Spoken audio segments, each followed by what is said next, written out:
अस्सलाम वालेकुम। नहुम जमात का साइंस का सबक नंबर 13 कार्बन एक अहम अंसर, ये अपन ने देखे थे। इसमें आइए ज़रा याद कीजिए, ये भी हमारा हो गया। अमल कीजिए, ये भी हो गया। कार्बन, इसके बारे में भी अपन ने देखे थे। उसके बाद का जो हिस्सा है हमको बताना है, बतलाइए तो भला मुरक्कब किसे कहते हैं। हम मुरक्कब किसे कहेंगे, बोलिए आप, मुरक्कब किसे कहते हैं। तो मुरक्कब की जो तारीफ़ है वो है दो या दो से ज़ायद अनासिर जब एक ख़ास तनासुब में मिलते हैं, उनमें कीमियाई अमल होता है तो हासिल होने वाली शय को अपन मुरक्कब कहते हैं। कंडीशन क्या है, दो या दो से ज़ायद क्या होना चाहिए, अनासिर। जब दो या दो से ज़ायद अनासिर मिलेंगे, लेकिन कैसा, मखसूस तनासुब में, मखसूस तनासुब में मिलेंगे, तब उसे क्या कहेंगे, मुरक्कब। और मुरक्कब कब बनता है, जब इनके अंदर कीमियाई तामुल होता है तब मुरक्कब बनता है। तारीफ लिख लो इसकी, जब दो या दो से ज़ायद अनासिर जब एक ख़ास तनासुब में एक दूसरे से मिलते हैं, इनमें कीमियाई अमल होता है तो हासिल होने वाली शय मुरक्कब कहलाती है। जैसे मिसाल के तौर पर पानी H2O, हाइड्रोजन का कमियती अदद कितना है, 2 है। ऑक्सीजन का कमियती अदद कितना है, 16 है। अब ये 2 16 इनकी निस्बत क्या हो जाएंगी, 1:8। ये कहलाती इनकी निस्बत।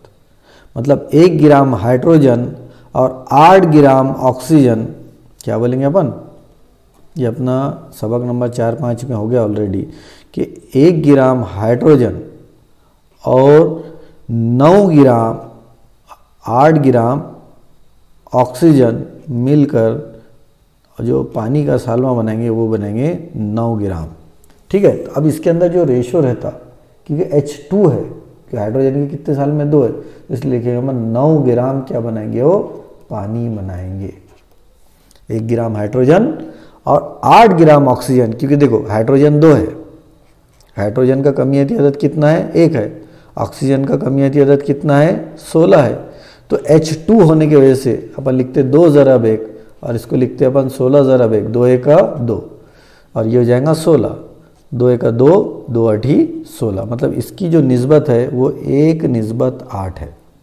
इसलिए अपन क्या बोल रहे हैं कि 1 ग्राम हाइड्रोजन और 8 ग्राम ऑक्सीजन मिलकर 9 ग्राम पानी बनाएंगे। तो यही हमको बताया गया है कि इन जैसा पानी का जो सालमा है H2O,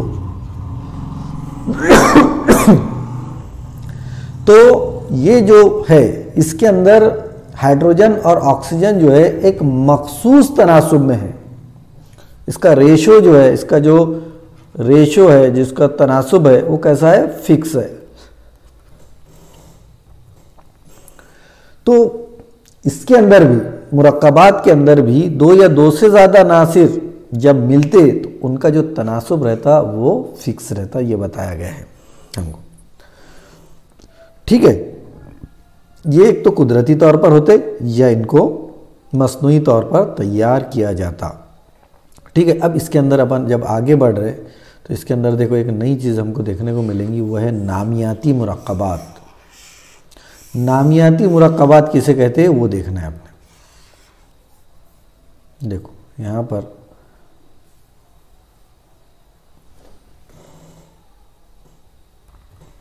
अब यहाँ देखेंगे अपन नामियाती मुरक्कबात किसे कहते हैं। ये देखो यहाँ पर है नामियाती मुरक्कबात, देखो ये क्या, अपन चाहे तो इसको अलग कलर के पेन से अंडरलाइन कर सकते हैं। देखो नामियाती मुरक्कबात। नामियाती मुरक्कबात किसे कहते हैं, नबातात और हैवानात से बराह रास्त मतलब डायरेक्टली या बिल वास्ता या इनडायरेक्टली, डायरेक्टली या इनडायरेक्टली हासिल होने वाले मुरक्कबात को नामियाती मुरक्कबात कहते हैं। नबातात और हैवानात, या इनडायरेक्टली अपन बोलेंगे जानदारों से भी बोल सकते है ना। नबातात और हैवानात से जो हमको मुरक्कबात हासिल होते, डायरेक्टली या इनडायरेक्टली जो हासिल होते, उन्हें अपन नामियाती मुरक्कबात कहते हैं। इसी तरह मादनियात से, अब मादनियात बोले तो कैसी चीज़ है, गैर जानदार, मादनियात से हासिल होने वाले मुरक्कबात को गैर नामियाती मुरक्कबात कहते हैं। मतलब यहाँ तक शुरू में ऐसा माना जाता था कि ये नामियाती मुरक्कबात जो है प्योरली कुदरती है, इनको अपन लैब के अंदर, लेबॉर्ट्री के अंदर तैयार नहीं कर सकते, ऐसा शुरुआत में माना जाता था।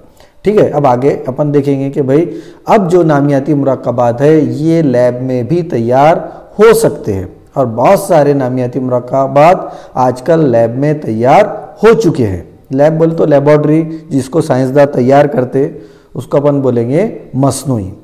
जो कुदरती तौर पर पाए जाते उसको कुदरती बोलते, इंग्लिश में उसको नेचुरल बोलेंगे, और जो हम साइंसदानों के ज़रिए या लोगों के ज़रिए जो बनाए जाते उनको अपन सिंथेटिक बोलेंगे, मसनूई उर्दू में, जिसको अपन उर्दू में मसनूई कहते। इसी तरह मादनियात से हासिल होने वाले, मादनियात शॉर्ट में लिख सकते हैं आप, मादनियात से हासिल होने वाले मुरक्कबात क्या कहलाते, गैर नामियाती मुरक्कबात के तौर पर जाने जाते हैं। हमारे विरासती खुसूसियात को एक नस्ल से दूसरी नस्ल तक मुंतकिल करने वाले खलियात में डीएनए और आरएनए में कार्बन एक अहम जुज़्व के तौर पर पाया जाता है। जैसे डीएनए के बारे में आपको मालूम है कि डीएनए टेस्ट होती है, अगर किसी का एक्सीडेंट वगैरह हो गया खुदा न खास्ता, और वहाँ अगर किसी को पहचान करना है कि कौन है, किसका रिश्तेदार है, तो वहाँ पर उसकी डीएनए टेस्ट की जाती है ताकि उसकी विरासत पता कर सके कि वो कौन से ख़ानदान से है ना, तो उसके लिए डीएनए टेस्ट की जाती। तो ये भी अल्लाह ताला का ज़बरदस्त निज़ाम है कि अल्लाह ताला ने देखो कैसी कैसी चीज़ें बनाकर इंसान के लिए दिया, ताकि वो इन चीज़ों की स्टडी करके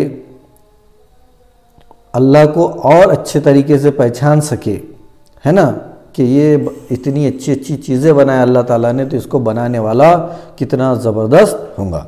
ठीक है, तो ये चीज़ें इंसान साइंस जो है हमको अल्लाह के और करीब लाती, ये चीज़ का हमको ख्याल रखना है।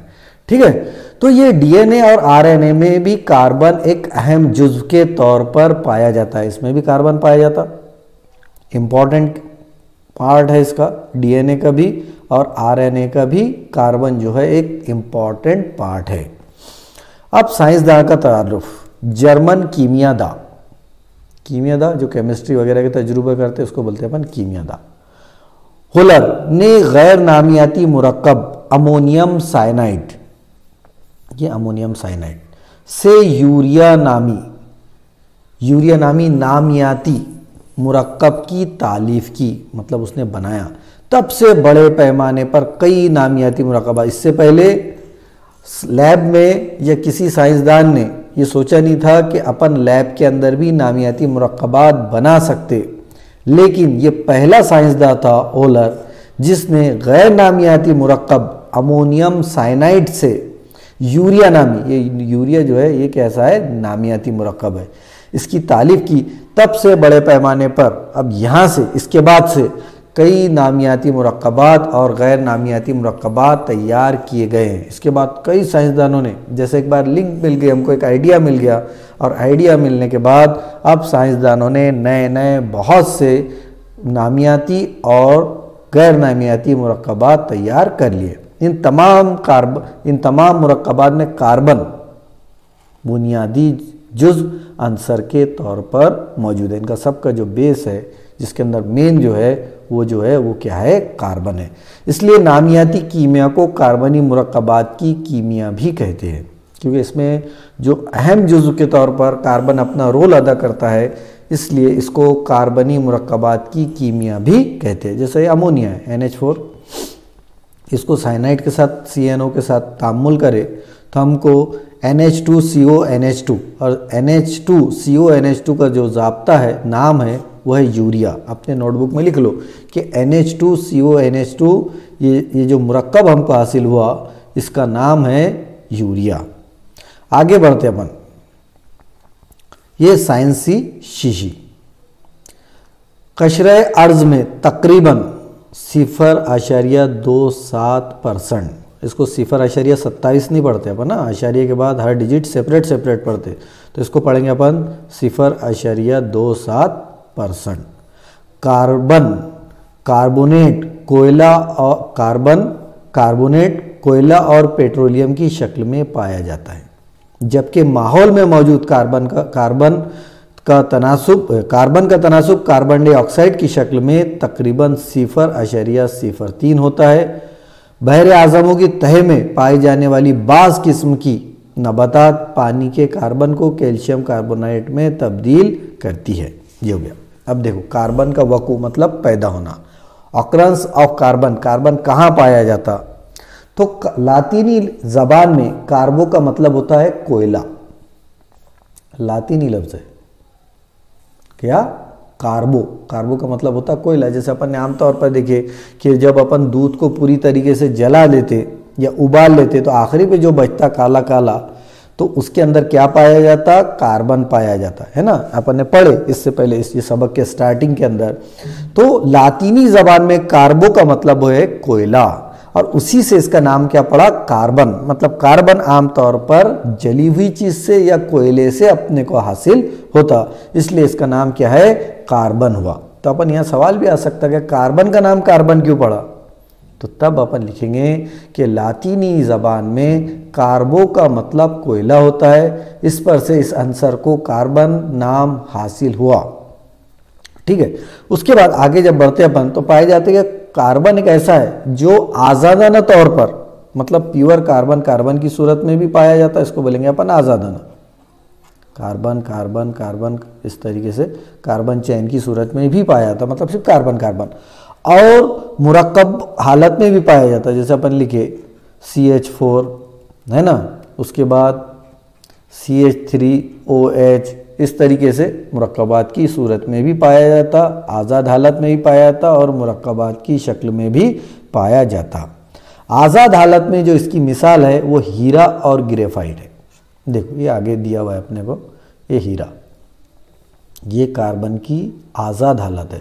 इसमें देखो इसका शक्ल बताया कलमी साख्त, ये देखो पूरे सिर्फ इसके अंदर क्या है? कार्बन कार्बन, ये बॉन्ड से एक ताकत से जुड़े हुए हैं, हम गिरफ्त बंदिश, कार्बन कार्बन के दरमियान हम गिरफ्त बंदिश बनती। हम गिरफ्त बंदिश है ना जो इलेक्ट्रॉन की साझेदारी से, देखो इसका एक इलेक्ट्रॉन और इसकी इलेक्ट्रॉन, ये दोनों इलेक्ट्रॉन आपस में जब मिलते साझेदारी करते तो उसकी वजह से जो बंदिश बनती उसको अपन हम गिरफ्त बंदिश कहते। कौन सी बंदिश कहते? हम गिरफ्त बंदिश। मतलब कार्बन कार्बन के दरमियान हमेशा हम गिरफ्त बंदिश रहती। और NaCl सोडियम क्लोराइड, सोडियम का जौहरी अदद 11 है, इसका 17 है, बराबर है। इसके आखिरी मदार में एक इलेक्ट्रॉन ज़्यादा रहता तो ये क्या करता? इसको अपना एक इलेक्ट्रॉन दे देता और इसकी वजह से इनके दरमियान एक बंदिश बनती। इसके ऊपर प्लस बार आया था, इस पर माइनस बार आता, तो इसको अपन बोलते आयोनिक बॉन्ड, इंग्लिश में बोलेंगे आयोनिक बॉन्ड, और उसको उर्दू में बोलेंगे आयनी बंदिश। उर्दू में इसे हम आयनी बंदिश कहते। आयनी बंदिश के अंदर आयनों मतलब एक इलेक्ट्रॉन दूसरे एक एटम से दूसरे एटम में पूरा कंप्लीटली ट्रांसफ़र हो जाता, तो इसकी वजह से जो बॉन्ड बनता उसको अपन आयोनिक बॉन्ड बोलते हैं, जैसे NaCl। और जब भी कोई जौहर इलेक्ट्रॉन खोता तो उस पर मुस्बत बार आ जाता और कोई इलेक्ट्रॉन हासिल करता तो उस पर मनफी बार आ जाता। तो यहाँ कार्बन कार्बन क्या करते? पार्टनरशिप करते, साझेदारी करते, तो इसकी वजह से जो बंदिश बनती वो बनती हम गिरफ्त बंदिश। ठीक है, साझेदारी से, पार्टनरशिप से। अब इसमें देखो इस मजबूत, अब यहाँ पर अपन यहाँ थे है ना, तो कार्बन और ग्रेफाइट की शक्ल में मिलता है आज़ाद हालत में। आज़ाद हालत में हीरा और ग्रेफाइट इकाई की मिसाल है आज़ाद कार्बन की।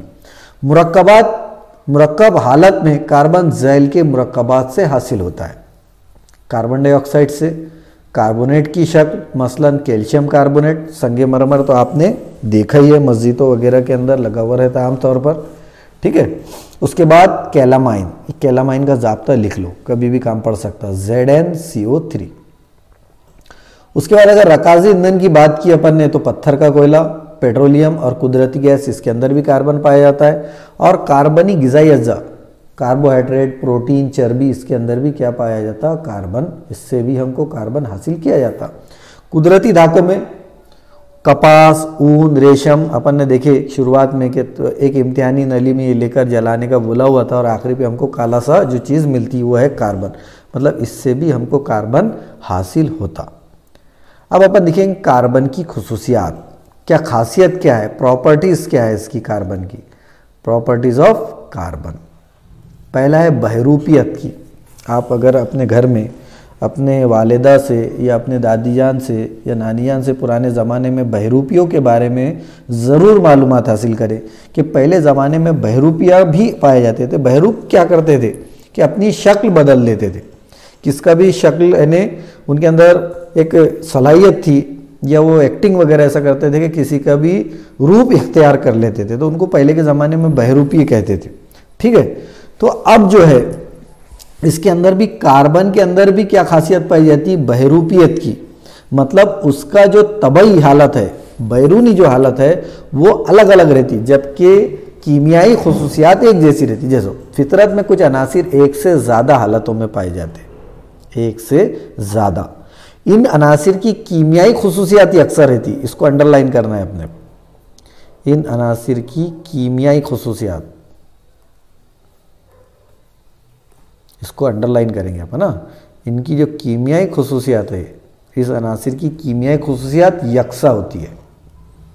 कीमियाई खुसूसियात कैसी रहेंगी, यकसा रहेंगी, लेकिन जो तबई खुसूसियात है इनकी, वो तबई खुसूसियात इनकी मुख्तलिफ होती है। ये सबसे इम्पॉर्टेंट पार्ट है कि कीमियाई खुसूसियात एक जैसी रहेंगी और तबाई खुसूसियात मुख्तलिफ रहेंगी।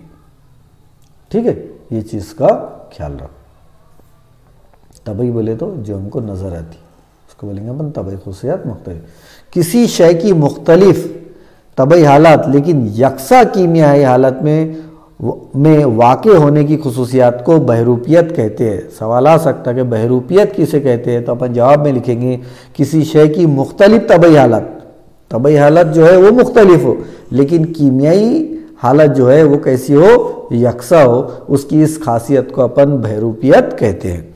कार्बन की तरह सल्फर, फास्फोरस जैसे अनासिर में भी बहरूपियत की खुसूसियात पाई जाती। मुतफरिक जो उसके अंदर आ सकता, कार्बन, सल्फर, फास्फोरस और एक आध दूसरा आ जाएगा, तो हमको मालूम है कि ये तीन जो है इनके अंदर बहरूपियत पाया जाता है, बाकी जो दूसरा है उसके अंदर बहरूपियत नहीं पाई जाती। तो ये अपन ने देख लिए बहरूपियत की खुसूसियात। अब देखेंगे अपन कार्बन के बहरूप कलमी हालत में। कलमी हालत देखेंगे क्या, देखो कलमी हालत में जौहरों की तरतीब मुनज़्ज़म, मखसूस और मुनज़्ज़म होती है। जौहरों की तरतीब ये देखो, ये बताया उसने, जौहर देखो कैसा है, मखसूस है, इनके फासले मखसूस है आपस में, और मुनज़्ज़म है, एक निज़ाम के तहत ये सब के सब कैसे है, जमे हुए। इसको बोलेंगे मखसूस और मुनज़्ज़म। ठीक है, तो देखो और मुनज़्ज़म, हिंसी साख और नोकीले रास और हमवार सतह। ये देखो इनकी जो रास है, रास मतलब ये कोने कैसे रहते, नोकीले रहते। ये देखो ये कोना, इसका साइड, ये कॉर्नर जो रहेंगे इसके, ये कैसे रहेंगे, नोकीले। और दरमियान का जो हिस्सा ये देखो ये हिस्सा कैसा रहेगा, हमवार रहेगा। कैसा रहेगा, हमवार रहेगा। तो इसलिए अपन क्या बोल रहे हैं कि ये जो कलमी हालत के अंदर जो है ये एक मुनज़्ज़म हालत में रहेंगे, हमवार रहेंगे, और इसके जो कोने रहेंगे ये नोकीले रहेंगे। ठीक है, और सतह जो रहेंगी ये सतह, ये सतह ये कैसी रहेंगी, हमवार रहेंगी। ठीक है, अब कार्बन की तीन कलमी हालत है, कुछ तीन कलमी हालत है और दो गैर कलमी हालत है। हाँ, तो तीन कलमी हालत में पहला जो है वह हीरा, डायमंड। सुने होंगे नाम आपने और देखे भी होंगे हीरा, अगर नहीं भी देखे होंगे तो एक आध सुनार वगैरह की दुकान में अगर आपका जाना हुआ तो वहाँ आप देख सकते, उसको बोल सकते कि भाई हमको हीरे की कोई चीज़, नेकलेस वगैरह बताओ, तो वो आपको बता देगा। अकेले मत जाना, अपने पेरेंट्स वगैरह के साथ जाना और देखना। हिंदुस्तान में हीरा, गोलकोंडा, ये तेलंगाना में, इसका आपने नाम भी सुने होंगे। और पिन्ना मध्य प्रदेश में पाया जाता है। हिंदुस्तान की तरह जनूबी अफ्रीका, ब्राज़ील, बेल्जियम, रूस, अमेरिका वगैरह में भी हीरे मिलते हैं। ठीक है, अभी इसकी साख्त बताया गया, स्ट्रक्चर। साख्त है ना इसका स्ट्रक्चर के ये किस तरीके से इसका साख्त रहती। हीरे में हर एक कार्बन जो करीबी 4 कार्बन के जौहरों के साथ हम गिरफ्त बंदिश से जुड़ा होता है। हम गिरफ्त तो मैंने अभी बताया कि ऐसी बंदिश जो इलेक्ट्रॉन की साझेदारी से या पार्टनरशिप से बनती, उसको बोलेंगे हम गिरफ्त बंदिश। तो कार्बन अपना एक इलेक्ट्रॉन और ये दूसरा कार्बन अपना एक इलेक्ट्रॉन, ये दोनों आपस में साझेदारी करके ये जो है बॉन्ड बनाते। क्या बनाते? बॉन्ड बनाते। तो इसको अपन बोलते हैं हम गिरफ्त बंध। क्या कहते हैं हम इसे?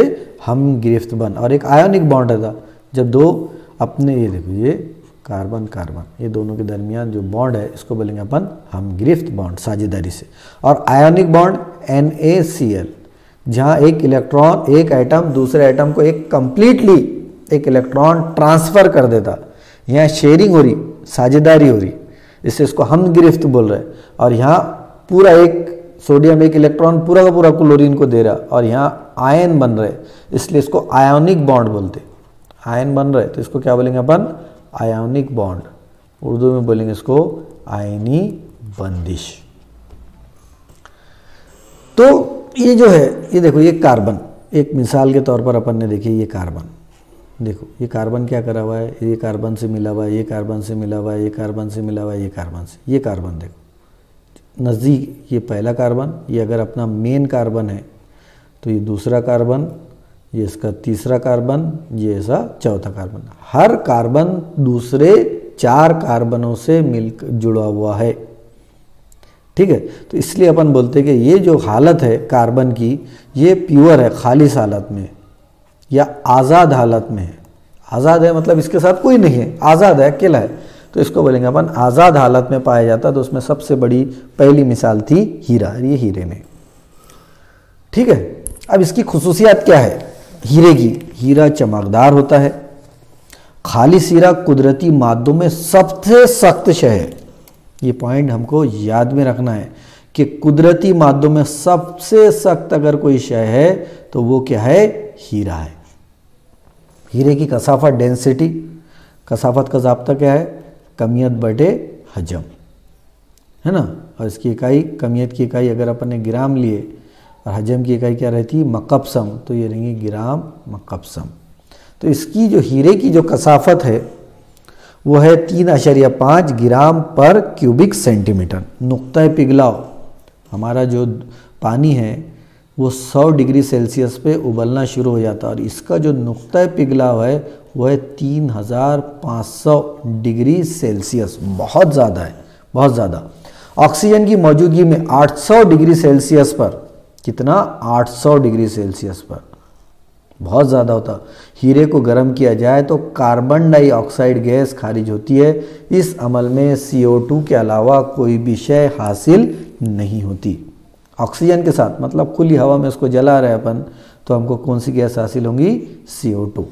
किसी भी मोहल्लिल में हीरा हल नहीं होता। मोहल्लिल जैसे अगर अपन ने शरबत लिए, शरबत पिए होंगे ना आपने, हाँ, ये शरबत लिए, शरबत में ये क्या है? पानी है, और दूसरी चीज़ डाले अपन ने शक्कर।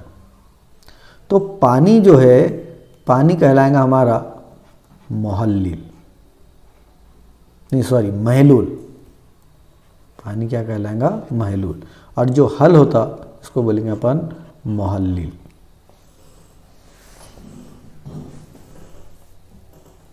एक मिनट, इसके अंदर थोड़ा सा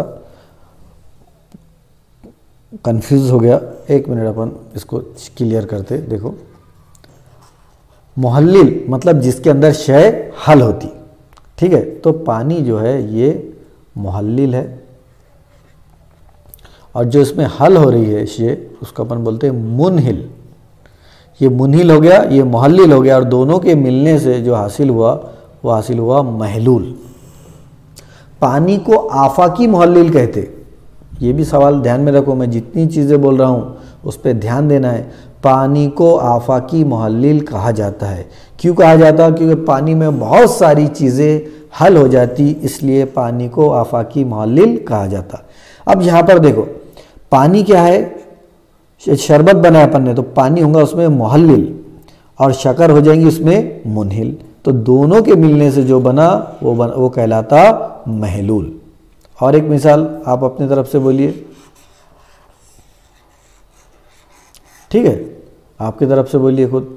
जैसे मिसाल के तौर पर अपन दूध पी रहे है ना, तो दूध के अंदर अपन क्या करते, मिल्क के अंदर ये जो लिए अपन ने, इसमें शक्कर डालेंगे। मिल्क है हमारा जिसको अपन दूध कहेंगे, और उसमें अपन ने शुगर मतलब शक्कर डाले, तो मिल्क के अंदर शक्कर तो ये कहलाएगा हमारा मुहल्लिल और ये कहलाएगा हमारा मुनहिल, और ये दोनों के मिक्स करने से जो बना हमको वो बना महलूल।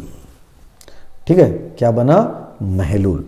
ठीक है, हीरा, ये सबसे पहला, किसी भी मुहल्लिल में हीरा हल नहीं होता, मतलब किसी भी मुहल्लिल में डाल दिए इसको, यहाँ तक कि तेजाब और असास का भी असर नहीं होता। एसिड में भी अगर अपन ने हीरे को डाल दिए तो उस पर कोई असर होने वाला नहीं। तारीख के झरोके से देखो, एक वक्त भारत कोहिनूर हीरे की वजह से मशहूर था। ये हीरा आंध्र प्रदेश में के कोलोगोरोन कान में 13वीं सदी में मिला था। इसका वज़न कैरेट, जैसा अपन सोना रहता, सोना हमारा 18 कैरेट, 20 कैरेट, 16 कैरेट भी रहता, 22 कैरेट भी रहता और 24 कैरेट। 24 कैरेट बोले तो ये हो गया हमारा प्योर। तो इसका जो वज़न था ये 186 कैरेट प्योरिटी थी इसकी। काहे की? हीरे की। इतना प्योर हीरा, इतना अच्छा, इतने ऊंची क्वालिटी का हीरा मिला था। कब? 13वीं सदी के लिए आंध्र प्रदेश के अंदर। अब ये हो गया हीरे। हीरे के बाद अब देखो, हीरे में आज़ाद इलेक्ट्रॉन नहीं होते, ये इंपॉर्टेंट पार्ट है। आज़ाद इसलिए हीरा बर्क का गैर मौसिल होता है। इसका मतलब क्या हुआ कि किसी भी शय में से अगर बर्क का जो भी शय बर्क का मौसिल होती उसमें आज़ाद इलेक्ट्रॉन पाए जाते। आज़ाद इलेक्ट्रॉन या अपन बोलेंगे उसको फ्री इलेक्ट्रॉन। क्या बोलेंगे अपन उसको? Free electron. जो भी चीज है जिसके अंदर आज़ाद इलेक्ट्रॉन पाए जाते, आज़ाद इलेक्ट्रॉन जिसके अंदर भी पाए जाएंगे उसी में से बर्क की रॉ गुजरेंगी, वरना जिसके अंदर आज़ाद इलेक्ट्रॉन नहीं पाए जाते उसमें से बर्क की रॉ का गुजर नहीं होता। ये चीज़ का हमको ख्याल रखना है। ठीक है, उम्मीद है आपके ये समझ में आ गया होगा। मुहल्लिल, मुनहिल, ये भी आपके समझ में आ गया होगा। अब देखो, ये भी हो गया। अब अपन इसका इस्तेमाल देखेंगे हीरे का, और ये लेक्चर अपना यहीं पर ख़त्म करते हैं अपन। बाकी जो दूसरे पार्ट में देखेंगे। शीशे काटने वालों के पास अगर आप जाएंगे तो इस तरीके का एक उनके पास पेन टाइप रहेगा, पेन के जैसा रहेगा, और यहाँ पर एक तुमको ये साइड में एक मखसूस किस्म की कांच के जैसा नज़र आएगा। तो ये जो कांच है कहीं ना कहीं शायद ये डायमंड का ही रहता जो शीशे काटने के लिए इस्तेमाल होता। कभी देखना, आईने वाले के पास जाना और उसको बोलना कि भाई हमको आईना काटते हुए देखना उसको, तो आप वो क्या करेंगे, पीछे से ऐसा एक स्केल के जैसा, पेंसिल के जैसा घुमाएगा, पेन के पास, पेन जैसा उसके पास एक आला रहेगा, और 1 सेकंड के अंदर ही ये हमारा जो आईना रहेगा, जो कांच रहेगा, वो 2 हिस्सों में टूट जाएगा। तो वो जो काटने के लिए जो इस्तेमाल होता वो क्या रहता? हीरा रहता। चट्टानों में सुराख करने वाले आलात में भी हीरे का इस्तेमाल होता, इतना सख्त होता। जेवरात बनाने में ये तो आपने सुने ही है। ठीक है, आँख की सर्जरी, आँख के जो ऑपरेशन वगैरह इस्तेमाल होने वाले आलात में भी हीरे का इस्तेमाल होता है। हीरे के सफ़ू, मतलब हीरे का जो पाउडर रहता, जैसा अपन सुनते कि लोहा लोहे को काटने के लिए काम में आता, इसी तरीके से हीरे का सफ़ूक दूसरे हीरे को चमकाने के लिए इस्तेमाल किया जाता। उसके बाद हीरे का इस्तेमाल खला और मस्नूई सैयारों में मुज़िर शुआओं से हिफाजत करने के लिए इस्तेमाल। आपने देखे हीरे की तो शक्ल आपने इस तरीके से देखे कि इस तरीके का जो हीरा रहता, ये क्या करता, जैसी इस पर शुआएँ पड़ती तो इसमें शुआएँ मुनक्किस करने की बहुत ज़्यादा सलाहियत पाई जाती। इसलिए मस्नूई सैयारे जब खला में रहते तो सूरज से आने वाली जो मुज़िर शुआएँ हैं इसको क्या करता, मुनक्किस कर देता। तो वहाँ पे एज ए प्रोटेक्टर जैसे अपन स्क्रीन गार्ड वगैरह लगाते तो वहाँ पर ये हीरे की एक लगाए जाते ताकि उससे जो सूरज से आने वाली मुज़िर शुआएँ हैं या खला में मौजूद जो मुज़िर शुआएँ हैं उससे उस मस्नूई सैयारे की हिफाजत की जा सके। ठीक है, आज के लिए इतना ही, बाकी हम दूसरे लेक्चर में देखेंगे इंशाअल्लाह। अस्सलाम वालेकुम।